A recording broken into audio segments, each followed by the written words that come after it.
Hello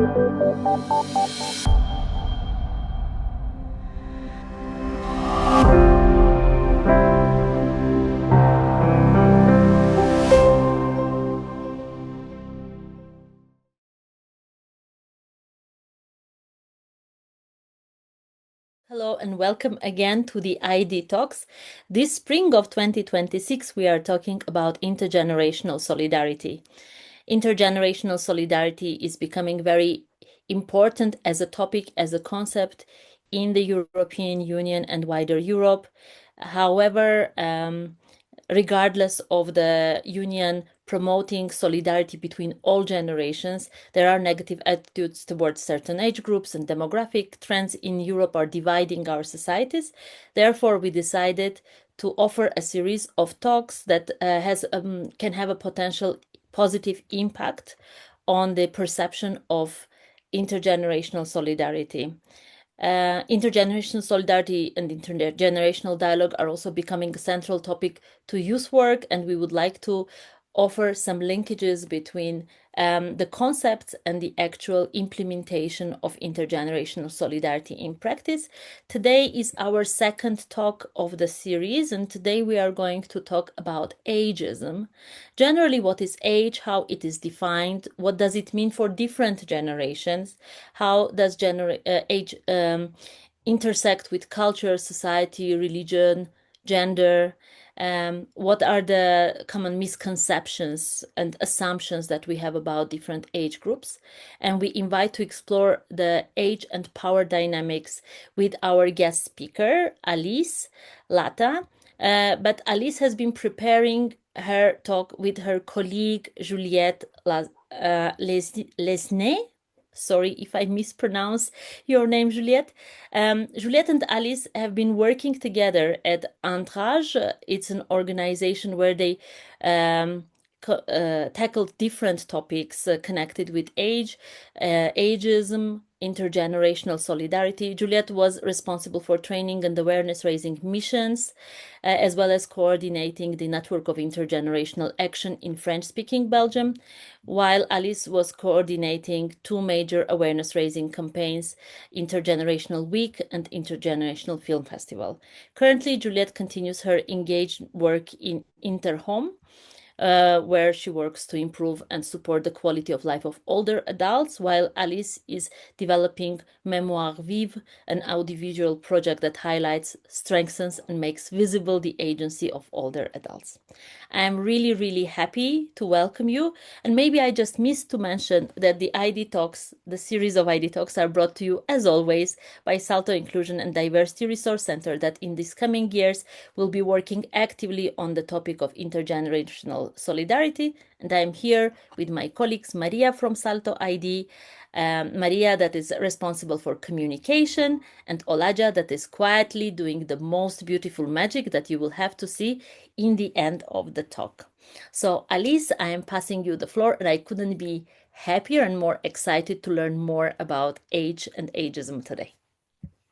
Thank you, Anna. Well, hello everyone. I'm very pleased to be here, although I'm a little bit nervous, but I think it's going to be fine because there's such a great team around. So I'm going to start with sharing my screen, and I'm going to try to take you through a couple of aspects about age and intergenerational activities. And yeah, feel free to ask questions, and I hope you're going to spend a great moment together. All right, let's cross fingers that it works. Here we go. So together with Juliette, we prepared this speak. We called it Intergenerational Solidarities, a Lever Against Ageism. There is no question mark, because you will see intergenerational solidarities are definitely very powerful against ageism. So age, well, I think we can all agree that, of course, age is biological. It's a chronological reality that we are all facing or living in. And it's also partly a social construct. That part with the social construct is actually very interesting because, well, it means that what it means to be young or old is socially constructed. That means it can change over the years. For example, we often hear that here in our Western societies, the ideal might be to stay young, where in Eastern societies, we talk more about that they highly value age and wisdom. But these things can change. And right now we have an interesting example, for example, with Japan, because it's a country that is currently facing an unprecedented super age society. And we see that actually there's a rising ageism towards older people. So demographic changes, life expectancy, low fertility rate, shrinking population, those are things that can alter the nature of how people consider old people and can lead to increased ageism. So, of course, these different, let's say, characteristics um, are subjected to representations, belief, and stereotypes. In different societies, you will have an approach where, for example, adulthood might be considered something that you will reach when you are 18, and others it will be later. Well, all this, but all this goes together with ageism and based on stereotypes. So the World Health Organization came out with a definition. Of course, you have already, you know that.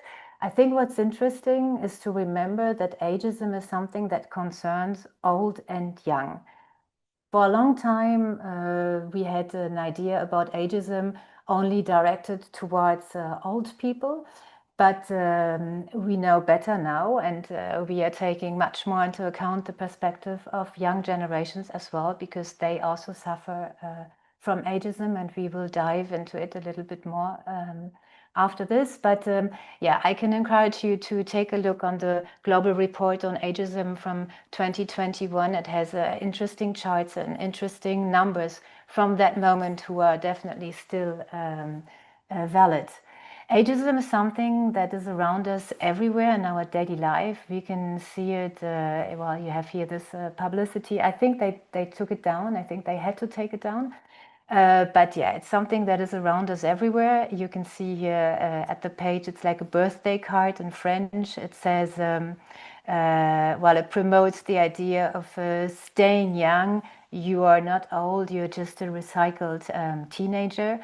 In French, we call it jeunisme, so it's the idea of having to stay young. That's important throughout life. All right, so well, I think you can all think of publicities and images around you that yes, that actually what they do is that they just deepen our stereotypes, and I work with that. And so what I was talking about is this little birthday card in French here. So you're not old, you're just a recycled teenager, which of course promotes the idea of staying young actually as an overall goal for everyone. And yes, like I said, media has an important role to play, and you are all aware of the demographic changes that are happening. And some represented, well, like here, as a danger, as a challenge, as a problem. There are a lot of words that you can use in order to describe it as something negative. Of course, there are also different characteristics and stereotypes linked to the generations. When we talk about, I don't know, baby boomers who are not interested in loyalty or in solidarity towards other generations. You can talk about lazy Generation Z and stuff like this. So it does reinforce our stereotypes. But ageism is not an opinion. It's prohibited by law. In our work with young people especially, some of them are very surprised to find out that actually when someone, for example, when they apply for work, when someone tells them, well, we can't hire you because you're too young, because we don't think you have enough experience, or we think you're maybe not reliable enough so that I can rent out this apartment to you. Actually, these kind of comments, these kind of behaviors, they are prohibited by law. So it's interesting to keep that in mind. I won't go deeper into that. I think we were talking about this a little bit 2 weeks ago during the talk, but yeah, just keep in mind that it's prohibited by law. When we talk about laws, it's also interesting to see that right now, and well, there might be people among the audience that are deeper into this than I am, but we can see that there's definitely today a movement towards strengthening laws against ageism, advocating for the rights of older people, because we see that there is a void, and that maybe getting older with dignity is maybe not that assured. So we need to continue acting for that. There's an interesting research project that has been led here in Belgium last year, so it's very recent, from UNIA, which is an independent public institution. You can find you can find the study in English as well. So I encourage you to do this because you have some really interesting graphs. I'm showing one here. So that's a graph that's linked to a question that was, in the past 12 months, have you felt discriminated against because of your age in the context of personal help or assistance? And what we can see in this graph is what I was saying earlier. So ageism is something that actually concerns every age group. But we can see that it concerns some more, and it's people under 30 and people over 70. So these have been discriminated against. It can be, for example, in a hospital where elder person will not be allowed to have a surgery because the doctor will say to them that they might not say it exactly like this, but it's because, kind of they think that this person is too old to have this kind of surgery. It can be to not really have confidence in the judgment of younger people. So there are all kind of different examples, but it's a very interesting and very recent study that does prove that we are all interested in combating and engaging against ageism, because you can find it in a lot of different files. We say usually that ageism acts on different levels. You find the interpersonal level. Here it can be between project managers, partners, beneficiaries. It can be, for example, a project manager that fears that younger participants will be very inactive, or that they get bored meeting older people. It could be institutional. So institutional ageism would be something that could really hinder creating a project, because, for example, an institution refuses to allow people to go out because it's too dangerous, given their motor skills and general state of health. Ageism, of course, can be self-directed. That's in a very interesting category because, like I said, it's presented all around us. So we will end up actually directing stereotypes linked to age and forbids against ourselves. I think we might know something about this already, everyone, maybe. We will see. But it's a very powerful aspect. And so we wanted to invite you maybe to think of something which, put it in the questions here. So what is the last thing you thought of about and for which you consider yourself too old for? And then, is there something that you considered yourself too young for? Never. It doesn't matter what age you are. There are some things that we still think maybe we're too young for. And then the third question is it's a little bit different, but I can invite you to explore this a little bit. So think of 5 people you choose to spend the most time with in the last 3 months, and what was their age difference, or what is their age difference? So yeah, don't be shy. You can also share your comments in the chat, and then Anna will read them out to us, or you can just raise your hand, and then maybe we can yeah, have a little moment where we share these different experiences with each other. Hmm? I actually have a confession to make since nobody talking, Alice.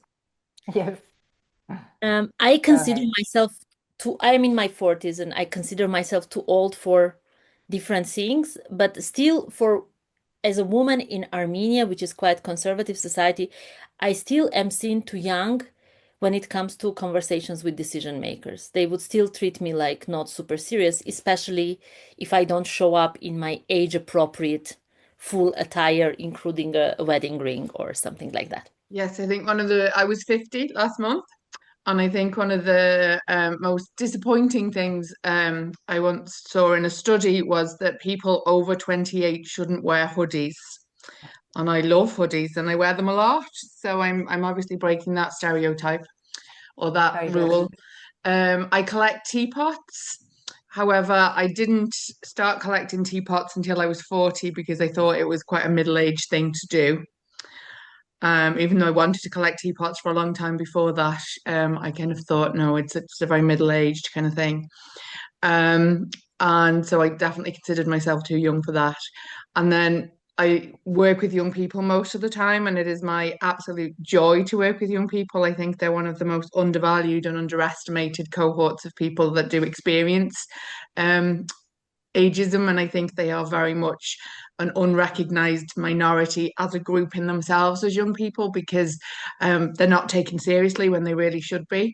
I have a 19-year-old, a 17-year-old, and a 12-year-old child, and I love to hang out with them. I mentor a young woman who has just turned 20, who is phenomenal, and I just love to spend time with her. And then my husband and my two best friends are in their 50s, and I love to spend time with them. So I suppose it's quite a diverse age profile. But one thing I will share is when I was young, kind of 9, 10, 11, my mother worked in a residential and day centre for older people, people that had maybe retired. And I used to really love spending time with them and listening to their stories, so much so that I once wrote a school project. So I suppose it was back in the 80s, intergenerationalism before that term maybe was widely used, but just about their experiences of the town we lived in and growing up. And what I realized is we're not that different. Mhm. Yeah, thank you very Absolutely. much. Actually, Tony, I think, is supporting your hoodie or maybe other attire comment because he's saying that, yes, sometimes people consider that he's too old for certain kinds of shoes and clothes. Although I think your style is impeccable, Tony. Don't give in to that stereotypes. Having And said that, my husband came into the kitchen last week in my son's bright orange, like neon orange trainers. And I was like, what the hell do you think you look like? You're 55, you're far too old for them. And he told me later on that when I was telling the kids that you weren't too old for anything when we were watching something on TV, he was like, what about the trainers? And I was like, okay, yeah, them, you're too old for them. yeah, I see other comments in the chat. People saying that, well, Mara, for example, is saying that most friends are people of all ages, and that concerning this too old, too young questions, pregnancy is something that women may feel a certain way, either too young for it or too old for it regardless of biology, I imagine. Um, People consider Tony too young to want to go to bed when he's tired instead of staying on later for partying. Yeah, too old for parties, but too young to be given a seat on the bus for Rita. And most people that they hang out with is their age. The same for Alice, people hanging out with 3, 4 years maximum apart from their age.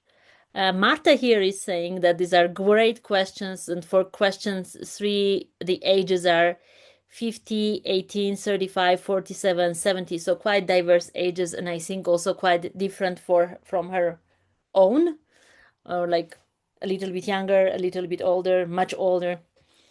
For Raiwa from Lebanon, working with young people and being with them, as well as women of different ages. So kind of one factor is age, the other factor is gender, and for women it's like very different ages. I'm a teacher, and my mother, I have a son that is 9, students that are 13, and mom that is 66. I don't know who wrote this comment, but it seems like a very diverse group. And our dear Morgane, a colleague that has returned as audience this time, she's told that she's too old for the clothes she's wearing and the length of hair. And she wholeheartedly disagrees, and I support. And still feel too young to be a parent. Also, biology will disagree with her. Thankfully, because of hobbies and work, these people spin between 12 and 60 years old. Yes, doing electronic music and concert and raves, too old for that.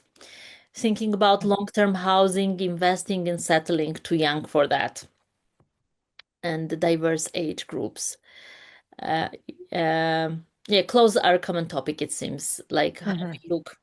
Okay, maybe we can continue, but still, Yep. it will be interesting. If you want to answer the questions, please keep this coming in the chat. All right, thank you so much. I put as a title No Age 4. Actually, No Age 4 refers to a little game that we sometimes play when we work with different age groups. Because we all have this kind of thing in mind. Yeah, you're too young or too old to collect teapots or whatever. But basically, once you deconstruct these things, you will come to the conclusion that there is no age for.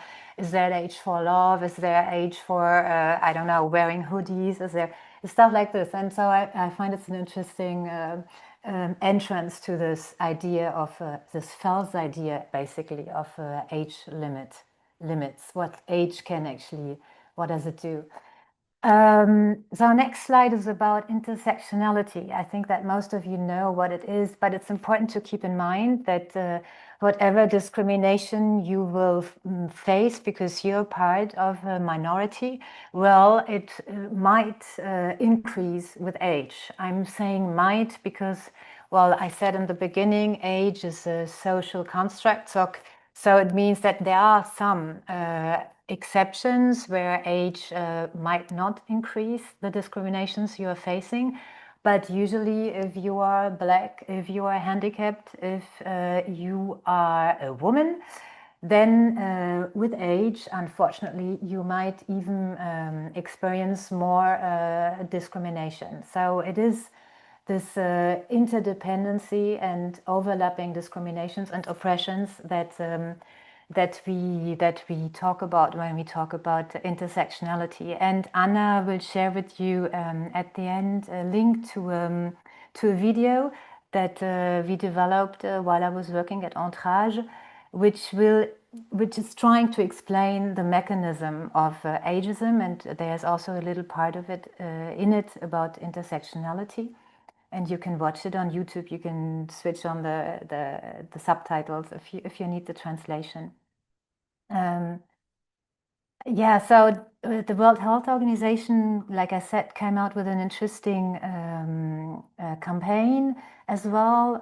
So after 2021, when they saw the impact of ageism and that it is very that it can be found in all our societies, they came up with a campaign that they called A World for All Ages. And I can really encourage you to go and see their website because there are a lot of tools, there are a lot of ideas, what kind of intergenerational activities you can create. And so the good news is that ageism can be combated, and it can be through policy and law, like I mentioned before. It can also be educational activities. And it can also be through intergenerational interventions. And so that's a very important part. But it's important to keep in mind that intergenerational links are not automatic. Sometimes we tend to imagine that putting together different generations in the same space will create connections, conversations, and encounters. But unfortunately, it's not always the case, and it can even reinforce stereotypes if it's not properly prepared. Jean-Jacques Amiot is someone that we quote a lot in his book In Search of Links Between Generation. Well, he goes very deep into what it means and what it doesn't mean. I'm sorry, that's my coffee machine if you hear something. So intergenerational interventions, how to start? Well, start with talking to your partner institutions, because like I said in the beginning, ageism, well, you will find it in your institutions, you will find it among project managers, and it's important to get on the same page. So it's important to deconstruct your own stereotypes before you start building a project. Draw attention to white benevolent ageism. Well, that's also something very important to discuss with other project managers and with your network, because, well, benevolent ageism could be, I think we all know what that means. It's like when I address an older person, I will speak louder, just presuming that this person doesn't hear very well anymore. It's talking about others, little old men, little old lady, etc., etc.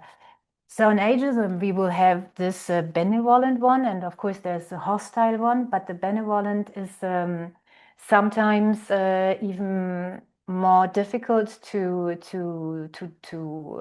deconstruct, because we are so used to it, and because we will not even think about it as something negative.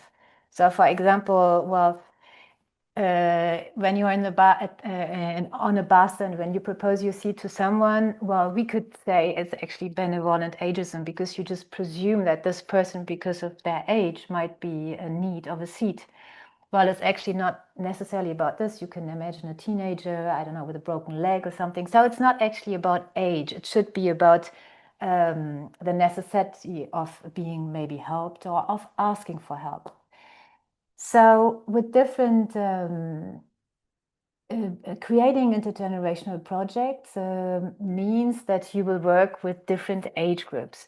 And in order to create a meaningful intergenerational intervention, it's important that you prepare these different age groups separately, because it will allow them to first share their own stereotypes and perceptions, and then it will allow you and the group to challenge them. And it's an important step. So, like I said, don't put them in the same space right away. Try to prepare them. Of course, it's not always possible. We can, for example, imagining working with families or, I don't know, parents and children, etc. Then, of course, we're a little bit in a different project organization. But if you work with different age groups of people who don't know each other, it's very helpful to first meet them separately. And then always try to keep in mind to co-construct. It's very important to include the different age groups in every different step of the project. See what they like, what are the common interests, what are the common desires, and let them participate throughout the process. We like to use word clouds in our work. For example, when we collect stereotypes, it can be an interesting tool. So I wanted to share this with you. It's from Stéphane Adon. It's also a very interesting researcher. He's a psychologist of aging, and actually he was questioning people in healthcare services and professionals to share their stereotypes of older people.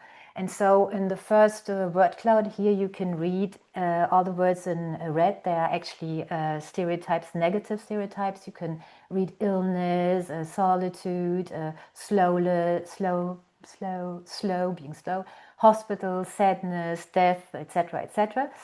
The green ones are the positive ones, so you can read wisdom, experience, grandparents, maturity. But 74% actually of the words that came in mind of these healthcare professionals were negative when it comes to older persons, which is kind of surprising, because studies have found out that basically the more you grow old, the happier you are. So we can see, so it's preconceptions. So it's an interesting tool to get to raise awareness of stereotypes that we have ourselves.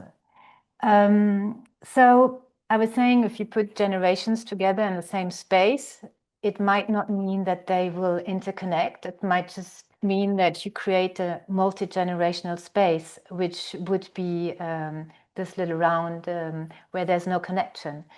So the idea of intergenerational activities or encounters means that it means that there's an exchange in all directions. And the emphasis is on all. And you will see how it will impact the activities and the practices. So what can we do actually? Well, we can share stories and experiences. We can experiment with roles and intergenerational activities. That's an interesting point, because it will allow us to maybe play a role that we are not used to. For example, oftentimes we think of older persons as the one who can share their life experience, share their stories, and the young will listen. So try to change the roles, try to inverse maybe what they're used to do, and remember the reciprocity, which is actually this idea of having a movement in all directions. Reciprocity is important, and also it's important to keep in mind that informal encounters actually will happen once you prepare well the generations, and when they meet.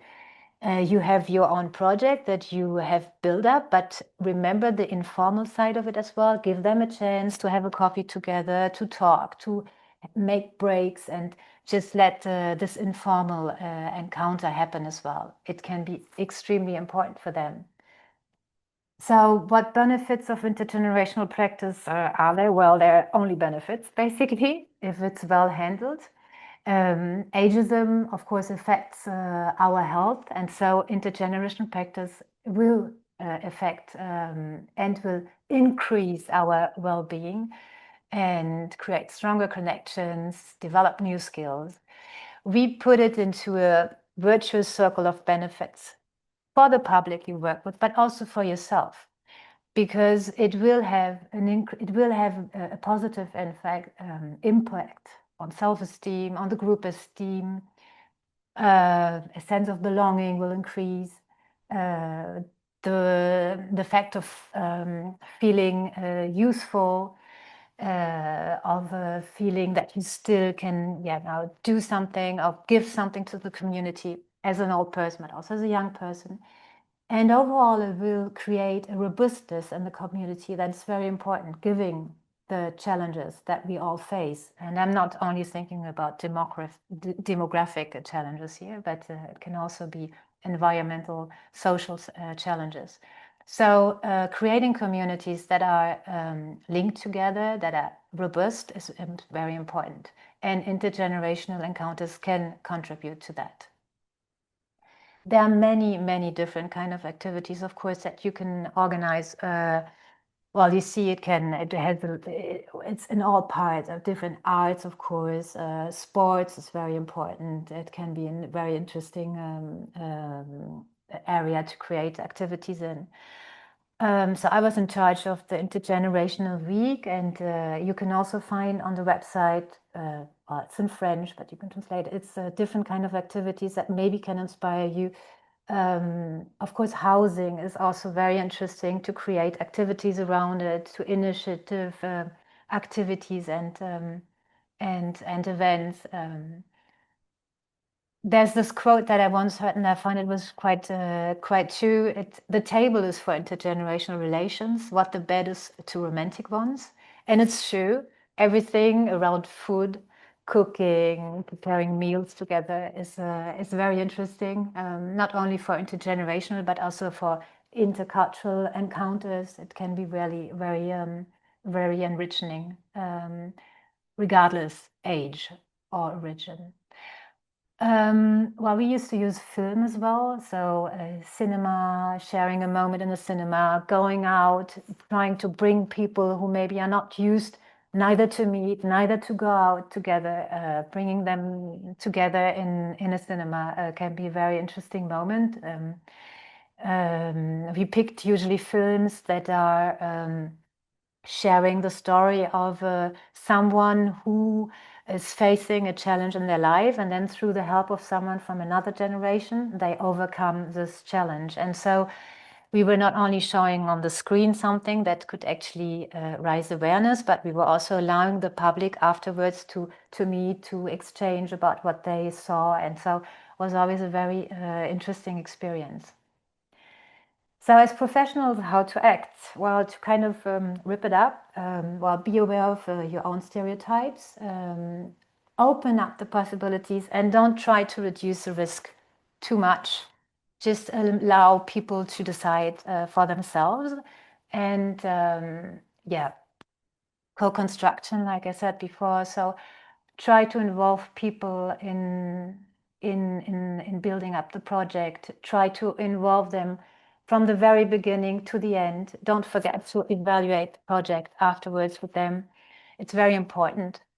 Take into account the stories of each person. Well, basically means get to know the public you work with and see what they are interested in.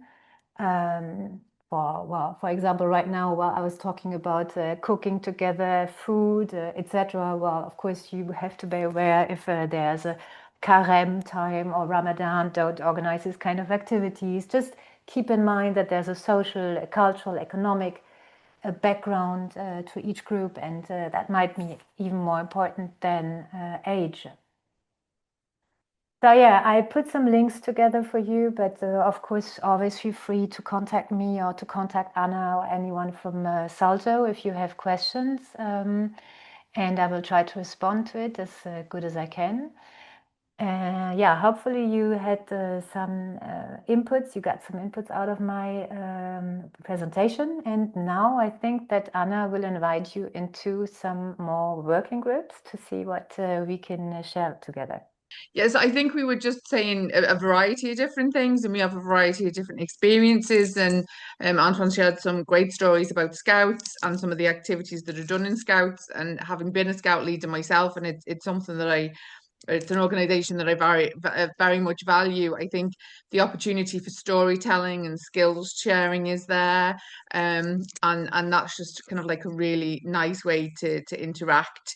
And we spoke about a lot of intergenerational projects and how during and since the COVID lockdowns, there's been a lot more online work. And not to make an ageist statement, but that can sometimes cause issues around digital literacy, because as older people, myself included, we would be considered digital tourists as opposed to digital natives.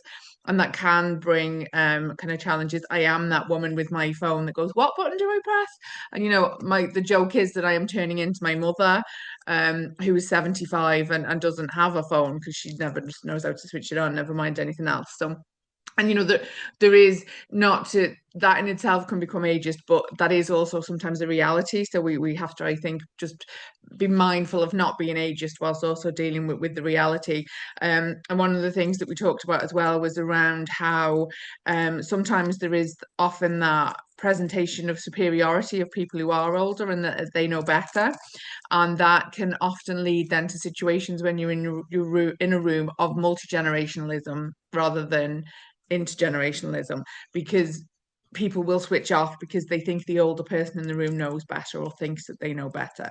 So it is making sure that when you are running a room like that, and you might have presenters of different age groups, but they are very much on an equal footing, and they're much more likely then to interact and engage and to work together and to build those relationships. Because I think, like anything to do with youth work or working with people, it's always about building those relationships.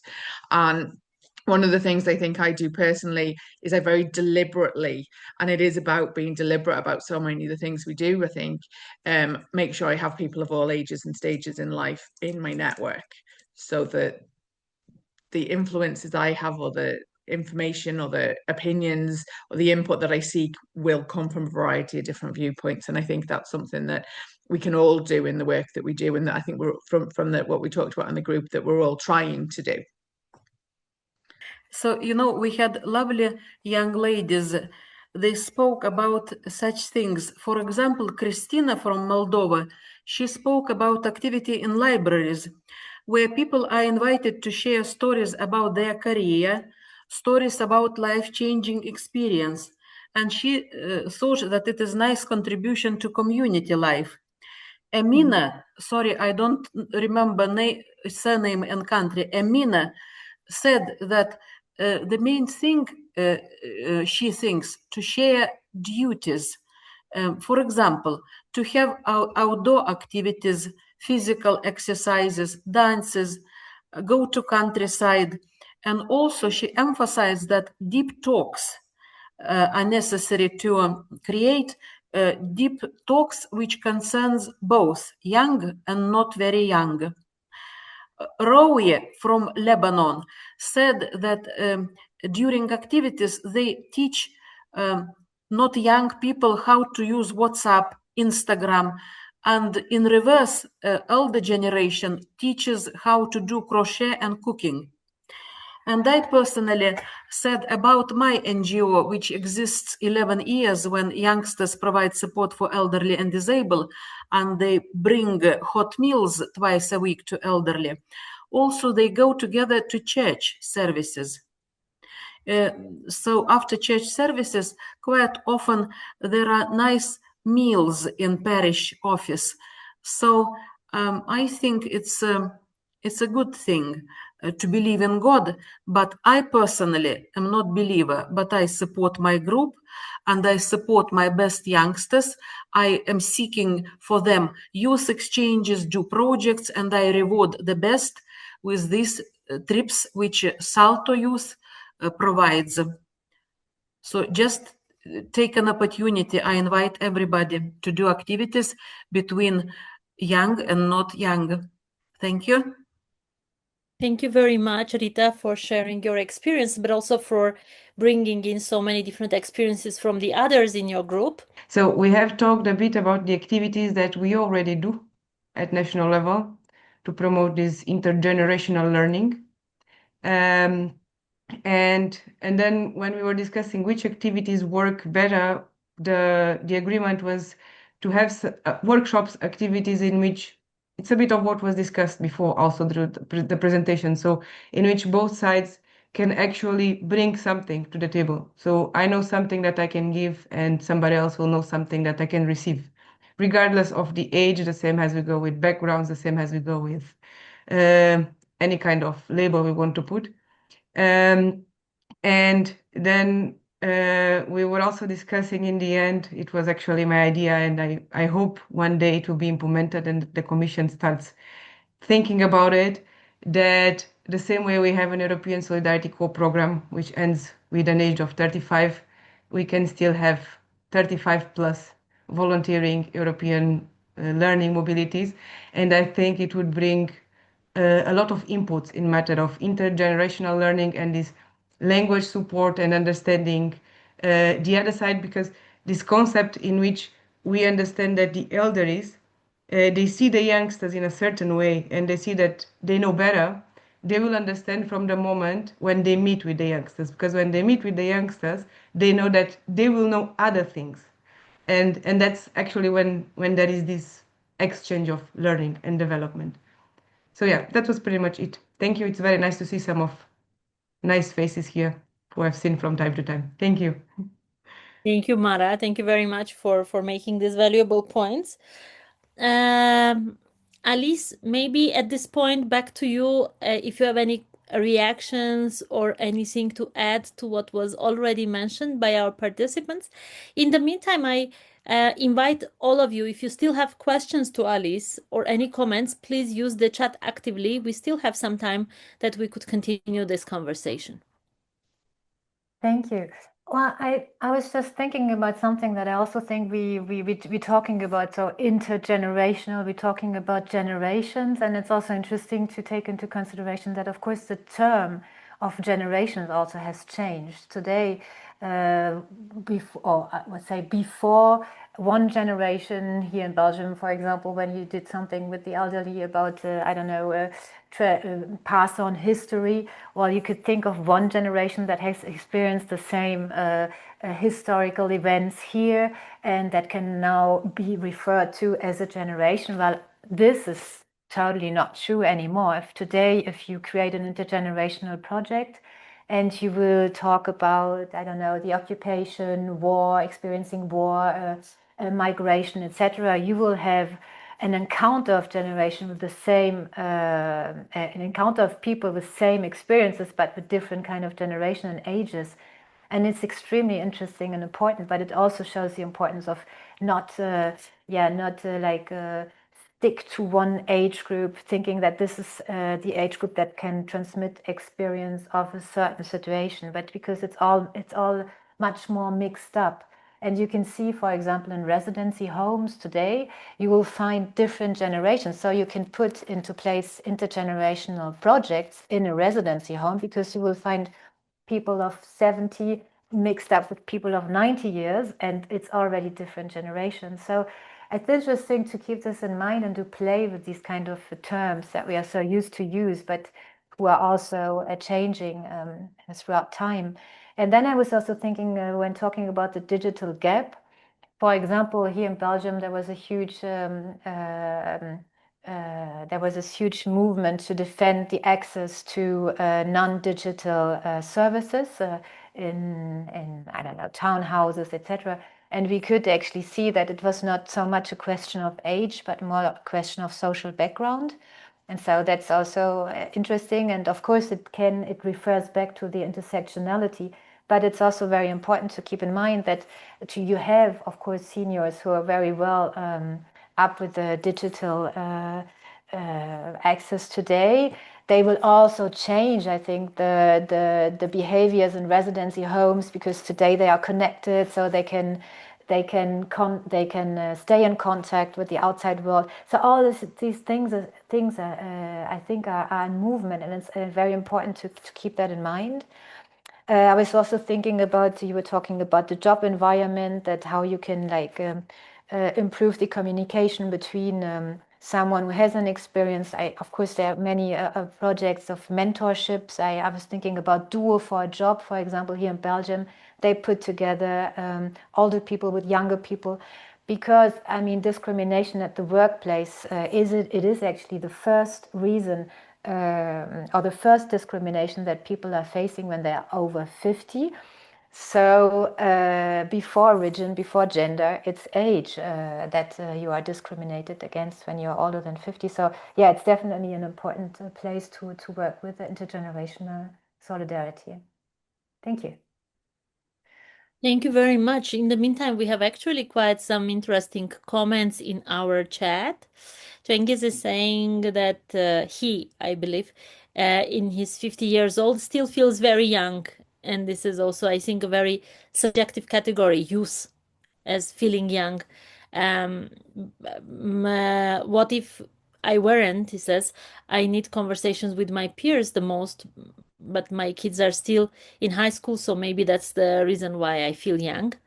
It's sometimes also quite, maybe difficult to find people that are of the same age, but also share maybe same passions. So maybe age is not the most connecting factor among people, but rather our interests. I see that many of our participants today, they are working with young people, and they find it easier to connect with young people than maybe even with people of their own age. So kind of bringing back this subjective and social perception of age rather than biological and physiological.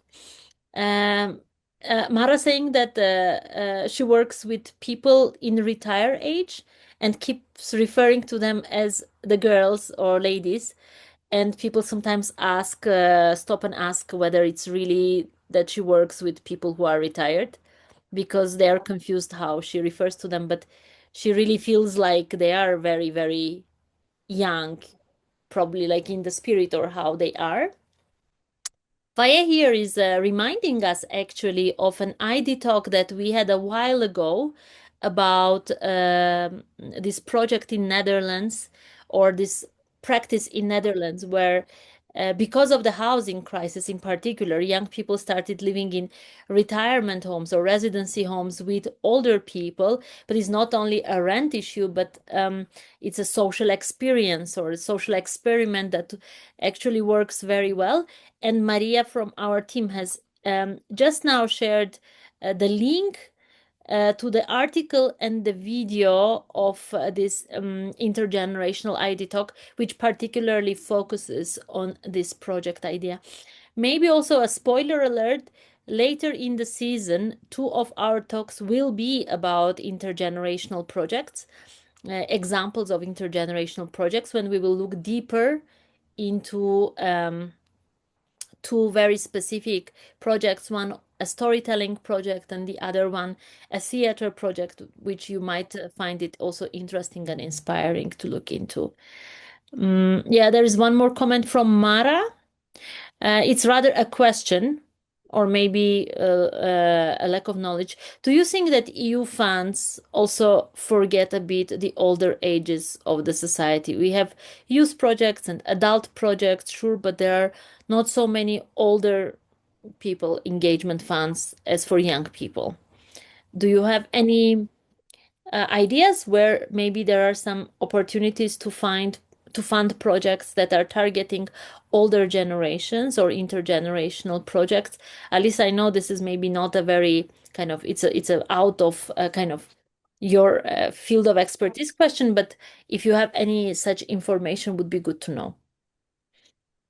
Well, unfortunately, I don't work for Entrage anymore because the funding got cut for the Intergenerational Week. So I would love to, I would love to be it otherwise. But I mean, we have here in Belgium, we have some foundations. We have the Fondation Rabaudouin, who is something that finances a lot of projects and also intergenerational projects. But oftentimes the problem is that it's like a one shot. And so what we need is financing for projects that can last, because it takes time to get to know each other. And like I said before, if you make people meet without preparing them, that it can actually enhance stereotypes. And if you just make one project and you don't have a longer founding, then it can also have a really negative impact on communities. But I think therefore, even if you have just a little bit of money for a one-shot project, it's very important to co-construct and to make people able to see each other and to continue the project, even if there's no funding anymore. So I think we are always like working with these kind of restrictions of limited budget and limited time to be able to guarantee that the project can continue. So it's very important that communities are enabled to continue. I mean, ideally it should be different, but yes. Yeah, thank you very much. I think also the shift of the European Union youth projects is going very much in the direction of kind of underlining the importance of intergenerational solidarity. And there are some opportunities within the youth programs to engage people of different generations. And it seems this is going to be also even higher on the political agenda for the next generation of youth projects. But indeed, I think we have a collective responsibility to lobby more. And our previous speaker, actually, of the previous ID talk is working for senior citizens expert services. So you could also check out the previous ID talk and see what are some of the resources that our previous speaker shared in this regard. I think we are coming closer to the hour, and I would like to ask you, Alice, to maybe at this point share quickly the video that you were telling us about in the preparation meeting. Explain a bit the context of it. Let's watch that 2-minute video together. And in the meantime, Olaja will be ready to close today's meeting. Thank you. Yes, so I prepared a little extract of a video because I used to work with, I'm working with life stories and elderly people, and then the idea is to empower the storytelling of older people, and then to organize screenings where we share their stories, and then afterwards we create intergenerational encounters.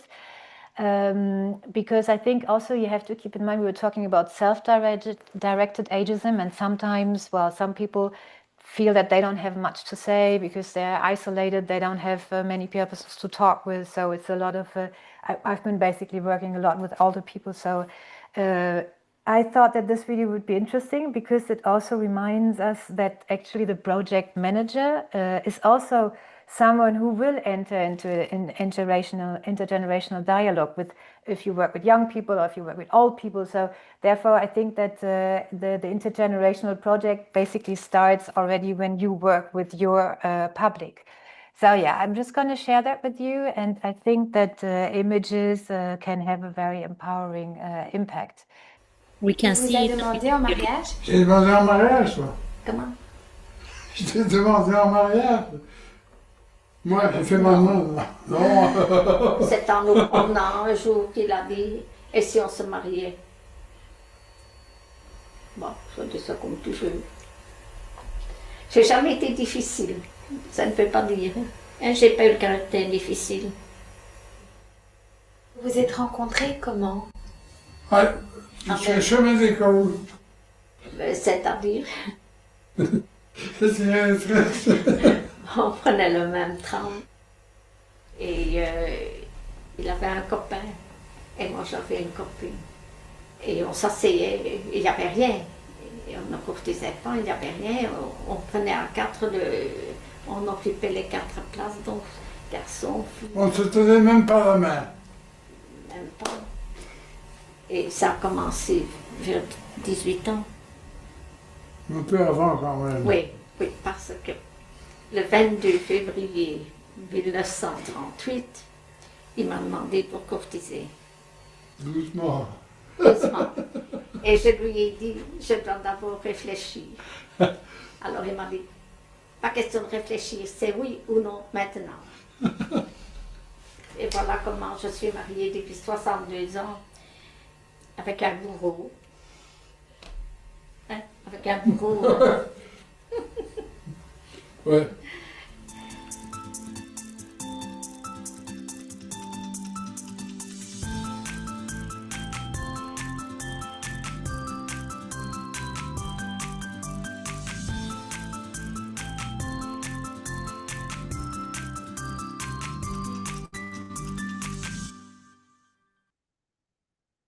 Yeah, thanks. So there were a couple of projects that we were doing, and this old couple here, for example, they did not really talk to each other anymore, and we invited them to share their stories, and you could see that there's a lot of complicity, a lot of things going on between them, and so it was yeah, it's I think this is what this virtuous circle of benefits means. It's just, it really brings a lot to the different participants as well to participate in this kind of intergenerational projects.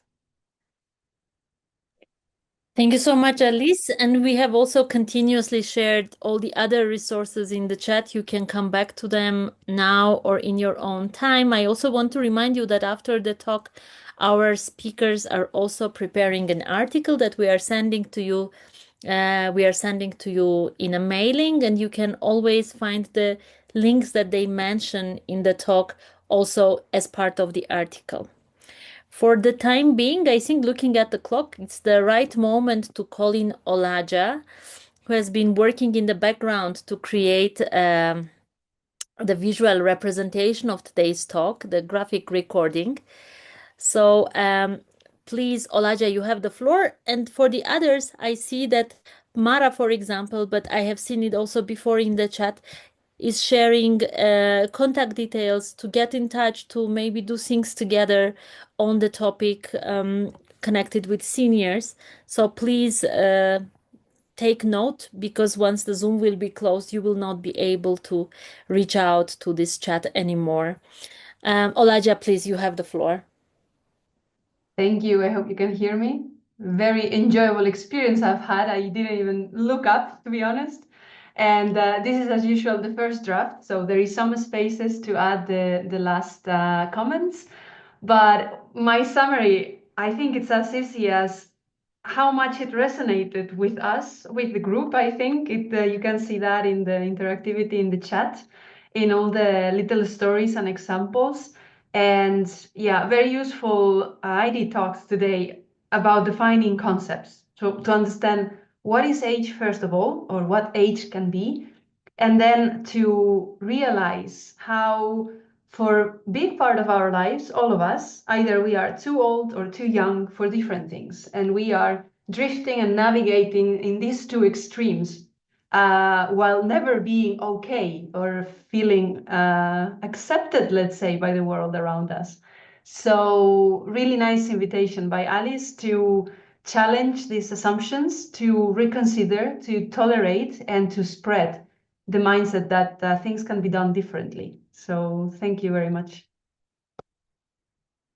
Thank you. It's amazing. It's incredible what you did. Thanks a lot. Thank you. Thank you, Olaja. I think this is the right moment to pass the floor back to you, Alice, to say some final words, if you have anything to add or any invitation you want to make to our participants, and then I will close the day. Well, I haven't prepared a final word. I'm very happy. I was very inspired by everything that I heard here, and it also, it encourages me to continue. And I think that I wanted to thank you, Salto, for the possibility to share this moment with all of you. And I think that today also shows that we are all of different ages here today, and it's empowering. And I find that we should continue. I like the idea of being able to challenge stereotypes. I'm 50. I have a daughter of 4, so I have 3 children. The others are older, but I think that in our personal life, everyone is also kind of contributing, making a contribution to the challenge of stereotypes and representations. And I think it's something that shouldn't be underestimated. And hopefully we will get more and more help and support from the European Commission as well. I think I'm quite optimistic in that regard. So thank you. Thank you very much, Alice. And also, please pass our greetings and thanks to Juliette, who helped you to prepare for the talk. We really appreciate that you so generously shared your experiences from the past work, and also wishing you all the best with the current projects and the upcoming projects, because what you do really makes a big difference and is also very inspiring for wider context of Europe. To our audience and participants, I want to say thank you for joining us again today. We are not even midway of our intergenerational solidarity series, so see you back again in 2 weeks. Next time when we meet, we are going to talk about ancestors and offsprings, but also with a very interesting take on our connection to environment and ecology, not only as humans among us, but to the bigger ancestors. So we'll see you again in 2 weeks. In the meantime, look out for our materials, and we wish you the good rest of your day. Bye-bye.